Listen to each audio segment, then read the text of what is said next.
Hello my friends, you're listening to Ebird Online and I'm back with another review. And guys, today I've got a treat for you. Today we're going to talk about a young man whose face and personality screams, ignore me. And guys, the truth be told, I was more than ready to ignore this couple. But in a strange turn of events, things have become rather, well, interesting. So I've decided to dip my toe into the insipid relationship of guess who else, Steven and Alina. Yes, this is 90 Day Fiance, 90 Days the Other Way, Season 3, the story so far of Steven and Alina. And so just before we begin, thank you to everybody who's subscribed to my channel. I really appreciate your support and I absolutely love reading through all of your comments. So thank you so much guys. If you've yet to do so, however, please consider subscribing and join the fun. And also if you enjoy this video, please don't forget to smash that like button. And so without further ado, I give you Steven and Alina. So guys, as I've already said, I've avoided this supposed relationship thus far for many reasons. But the main one is, now this may come as news to some of you, but I do have the tendency to be, how can I say, rather sarcastic stroke sardonic. But I have found it really difficult to be my authentic sarcastic self with those who I believe may be, how can I say politely, is it rude to say potentially remedial? If it is, then I apologise, but, well, with those who are a few sandwiches short of a picnic or a brick short of a load, I think it's somewhat unfair to pick on milestone missers.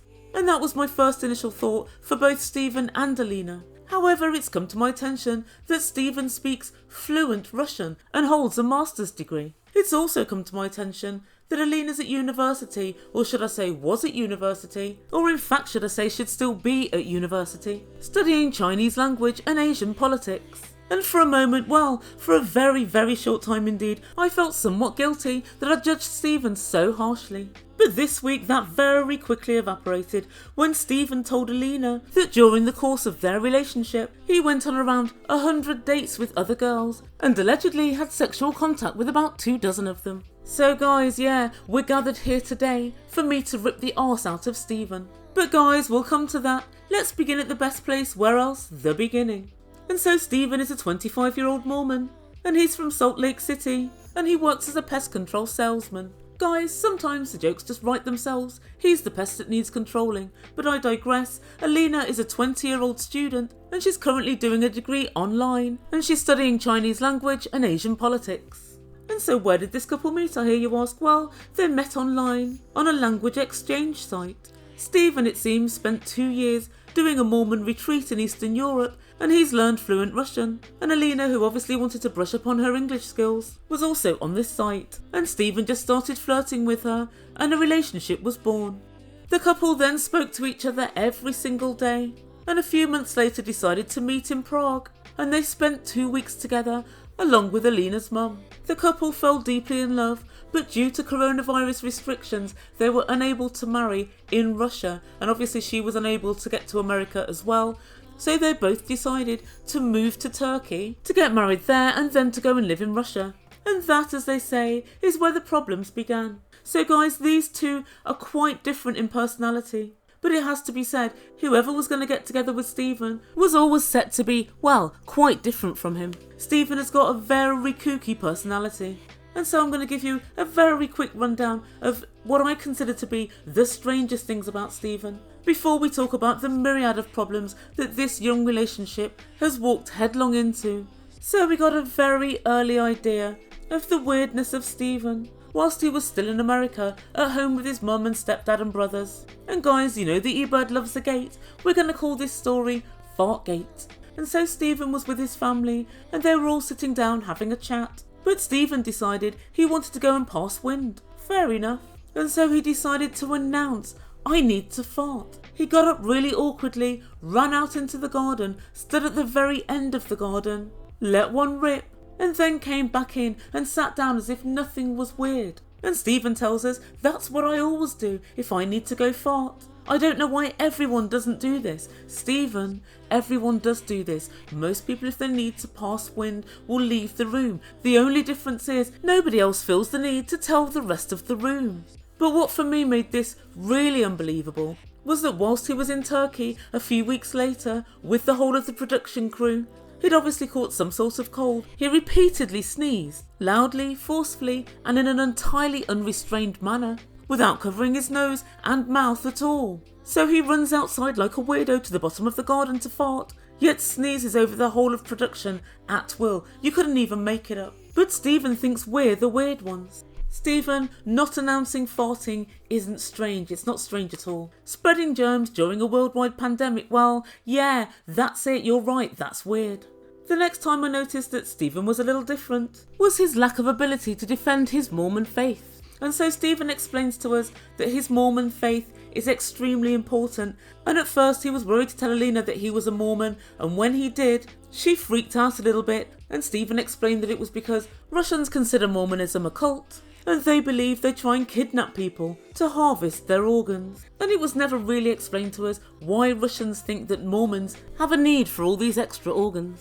But I digress. And so when Steven was trying to convince Alina to meet with him in Prague, he was dismayed when she said, "I want to bring my mum with me." And he said, "Well, all right, but I find that quite weird, because if I was going to kidnap somebody, it's just as easy to kidnap two people as one." Guys, this suggests to me that Steven has very little logical reasoning, and for very little read, none. Who on earth thinks it's as easy to kidnap two people as one? But I found it really strange that this was his area of attack. Why not attack it on the facts, i.e. Mormons don't kidnap people in order to harvest their organs? That doesn't happen. Not, well, I'd find it as easy to kidnap two people as one. I can't begin to tell you how strange I think his thought processes are. And so the next really strange thing I found about Steven was that after he started dating Alina, he rang her one day out of the blue and he asked her if he could date other girls. Alina was obviously upset and she burst into tears. And so in an interview with Entertainment Tonight, Steven was asked why he thought it was okay for him to be able to date other girls whilst seeing Alina. And Steven put forth the following argument. He said, "I'd just gotten out of a really long relationship and I wasn't really ready to date. I didn't want to jump right into something else. And so I thought we'd keep it casual and date other people." Steven, don't you realise that what you're saying makes no sense? She lives in Russia and you live in America. How much more casual could it possibly be? Instead of saying we're boyfriend and girlfriend, why didn't you just say we'll continue talking and flirting and doing whatever we're doing and not call it a relationship until you were ready for some sort of commitment? In addition to this, you told us you'd fallen in love with her and she with you and that you both felt exactly the same.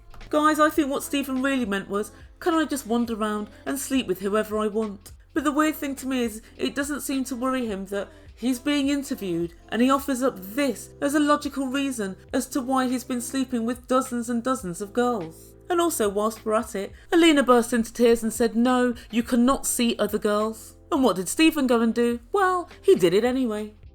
And so the next issue with Steven is quite closely linked to what we've just said about him sleeping with lots of other girls. Steven's very religious, and the Church of Latter-day Saints, i.e. Mormons, are very strict on the fact of no sex before marriage. And so, notwithstanding the fact that Steven was sowing his wild and some might say very dangerous oats, after all, he could have spread that gene pool, guys. He was meanwhile convincing Alina that she has to convert to Mormonism and teaching her all the main commandments. One of which is, you mustn't drink either alcohol or coffee, and the other is when you get married, you're a virgin. Now, as we know, in lots of religions you're not supposed to sleep with somebody before you get married, and in most religions people do. And so that's not the main focus of my ire. The main problem I have with Steven with this is he tried to pretend in the same interview with Entertainment Tonight that his supposed virginity was some sort of misunderstanding on Alina's part. And so he was specifically asked why he wasn't honest with Alina, and he said it wasn't not honest, it just never came up. Well, Steven, it did come up, because at some point you said, as Mormons, we're supposed to be virgins when we get married. And so that was the time that you might have said, I haven't stuck to this, but I hope to in the future. Then he actually said, well, I never said that I was a virgin. I just said that's what you were supposed to do, and when pressed, that something led her to believe that he was a virgin. And that something was probably when he talked about how sacred the Mormon church is. Something didn't lead her to believe that, Steven. Someone, and that someone was you. And he acted as if it was nothing that he'd actually said or done purposefully, but it was just something that was lost in translation. You're supposed to be a virgin, and I just never said one way or another if I'd slept with anybody or not. Steven, you slept with at least 24 girls. That's not a couple of slip-ups. That's actually a lifestyle choice. But reconciling these two facts was easy for Steven, because he just said, this is how we're supposed to live, and this is what we're working towards. Steven, you don't sound as if you're working towards it at all, and in fact with every single girl you sleep with, you're working further away. And the final thing that I found really strange about Steven was, although he's travelled extensively and is degree educated, his utter lack of planning for this trip was astonishing. So the first problem he encountered was when he went to find out what it took to get married. He and Alina went to see somebody at town hall, and they explained that they had just 90 days to get married. What do we need to do? And so when the official was explaining to him exactly what he needed to do, everything seemed to be a surprise to Steven. So they needed to go to another building to fill in some paperwork. They also needed to go to both of their respective embassies to get paperwork proving they're not already married. And then at the end of a 20-minute spiel of the guy telling him exactly what he needed to do, he said, "Oh right, can you write this all down for me, because yeah, it's quite convoluted, I'm not sure I caught it all." And luckily for him, the guy did say, "I'll email you." But during this meeting, Steven discovered that the paperwork he needed was in another city, because that's where the American embassy was. And the guy also explained there was quite a backlog for weddings, perhaps due to COVID. And so the official tells them, you ought to get a move on if you want to do it within your 90 days. Oh Lord, and at this point Steven's not even 100% sure that he even wants to marry Alina. And it begs the question, who goes to Turkey to get married but fails to Google, how do I get married in Turkey before they leave? I'll tell you who, Steven does. And the second incident, which showed a severe lack of planning, is Steven's financial situation. So he has enough money to stay for the 90 days in Turkey, also to get married and for the flights back to Russia, but he doesn't have any more. So he decided he wants to try and get sponsored for a visa in Turkey. And so he sets about finding a job. So instead of having his CV typed up, perhaps even in Turkish, but at least in English, he just decides to wear a t-shirt and shorts and wander around different places. And so the first place he goes into, he said, "Me and my girlfriend are here, and we wondered if you could give both of us jobs," even though there's just him standing there, giving tours around the city. "Oh, Steven, you don't know that city. What are you talking about?" But the guy he was talking to obviously spoke no English. And then, undeterred, Steven said, "Do you know what a job is?" Steven, the guy, knows very well what a job is. He's got one and you haven't.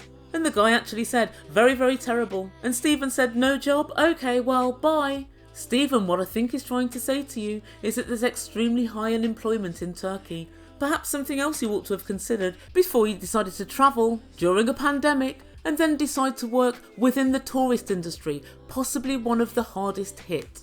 But guys, I decided to save the best till last. The absolute craziest thing Steven has done is to wait until he got to Turkey to let Alina know that he hadn't exactly been chaste or faithful during their relationship. So the couple decided to go wine tasting, and Steven decided this would be a good time for him to drop his bomb. And he'd told Alina just a few days before that he had gone on dates whilst they were together, and of course she was extremely unhappy about that. And so as they were wine tasting, he said, "I need to tell you something, I'm not a virgin." And she looked absolutely furious.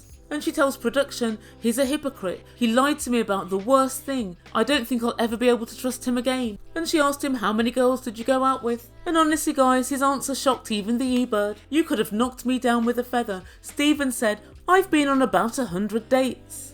"Okay Steven, how many of the girls actually turned up?" "Oh right, 100. Guys, he's got more in his locker than I gave him credit for." And then she asked if he'd kissed any of the girls, and he again said yes. And she said, "Have you slept with any of them?" And he said, "I've been intimate with about 24 of them and full sex with about 5. What? About 24, 25 girls? That's a lot of work Steven had to put in. That's a lot of work. And also there are rather too many abouts for my liking. He should know exactly how many girls he was intimate with, but he doesn't. Alina's understandably upset. Steven took a massive gamble doing this because she could have just packed up and gone home. Another crazy decision on the part of Steven, although I suppose it could be argued that he has a better chance of talking her round if it's in person, I guess, but I don't know, I think the whole thing's still a little crazy. And that's it so far for the crazy decisions of Steven. I'm quite sure there'll be many, many more to come. And this week we saw the arrival of Alina's mum from Russia, and she notices the strained atmosphere between the couple, and she wastes no time in telling us she thinks Steven's weird. You're not the only one, you're really not. But then when she discovers his infidelity, she tells her daughter in no uncertain terms, pack your bags and go, finish this relationship. And that's where we end things for this video. So what does the Ebird make to this couple? Well guys, I think that Alina doesn't know what she's getting herself wrapped up in. I actually think she's quite mad and angry about everything that Steven's been up to. You can never really tell with Alina. Her face is quite expressionless and she has quite a catatonic quality about her. She's fairly monotone, in fact her boring voice is a crime against my ears. And it would seem that Alina's 20 going on 12. When she was back in Russia and she told a couple of her friends that Steven had asked her if he could date other people, they concocted a crafty scheme to try and trick Steven into cheating, or at least flirting with one of her friends. And so they contacted him on Facebook just the day before Alina left. Alina, why wait until you're about to leave? If you're so worried you've had a whole year to test this boy, you haven't bothered, and a day before you leave, you decide to get your friend to write silly messages to him. Unsurprisingly, Steven responded, but Alina was already in Turkey with him at this point. And her friend Marsha was still talking to him, but before they could really get to test him, Alina insisted he delete all his social media because she considered he talked to too many girls. He agreed, and now the world will never know if he would have ever spoken to Marsha or not. And when he answered and partway took the bait, you put a stop to the plan before you could find out the bad news. Guys, I'm pretty sure it would have been bad news. Alina, I've got a feeling that you didn't really want to know. And in addition to that, she made the decision to pause her university degree for a year, which is questionable at best. Although it is an online course, so I guess there might be less disruption with that kind of course. But I'm quite sure when you're learning a language, if you have a year's gap, it would set your learning back somewhat. I've had a 36-year gap in my French career, and I don't mind telling you, c'est terrible. And it appears she hasn't really considered that, or she thinks she's so in love with someone who wanted to date other girls that it was worth postponing her university degree. A very iffy decision. And so in the latest episode she tells us that she doesn't trust Steven at all. And I don't know about you guys, but I don't really see any great attraction between these two, any great magnetic pull. Maybe I'm wrong, but if I were her, when her mum comes over, I'd pack my bags and go. But I've got a great feeling that she won't. I think that Alina's a dreamer, and that for some reason she's got it in her head that Steven's her ideal guy, and she wants little more than to get a ring on her finger. So guys, let me know what you think. Do you think this couple's suited? And what do we make to Steven and all of his cheating? At the moment he's trying to play it off as if it's some sort of a mistake or some sort of lapse. But really, to be sexually intimate with so many girls, I believe you really have to put the work in. I think that it's taken quite a bit of effort, and that would suggest that's who he is, rather than the odd slip up. And it also shows he doesn't have an awful lot of self-restraint. And thus far, I think the only good thing I can say about this whole debacle is that he was actually honest with her, and he didn't try and minimise his numbers, or fudge the dates and pretend it was before they got together, which I guess he could have quite easily done. So he hasn't displayed full cultizian behaviour, but it's not too far off it. So guys, let me know what you think. Do you think these guys will make it? I really don't know. But I think if they don't, it will be Steven that calls it off and not Alina. I think she's in it for the long haul. And finally, what was your weirdest Steven moment? And I'd almost forgotten the time when he took a shower in the swimming pool. I guess there are quite a few weird Steven moments to choose from. So let me know what you think of this odd couple down in comments below, and I'll get on with my next video. Very quickly, if you haven't done so yet, please consider making Ebird the happiest Ebird on the internet and subscribe to my channel. Go on, all you need to do is press that big red button, and also if you enjoy the video, please smash the like button. Thank you so much for listening. You've been listening to Ebird Online, and I bid you good day.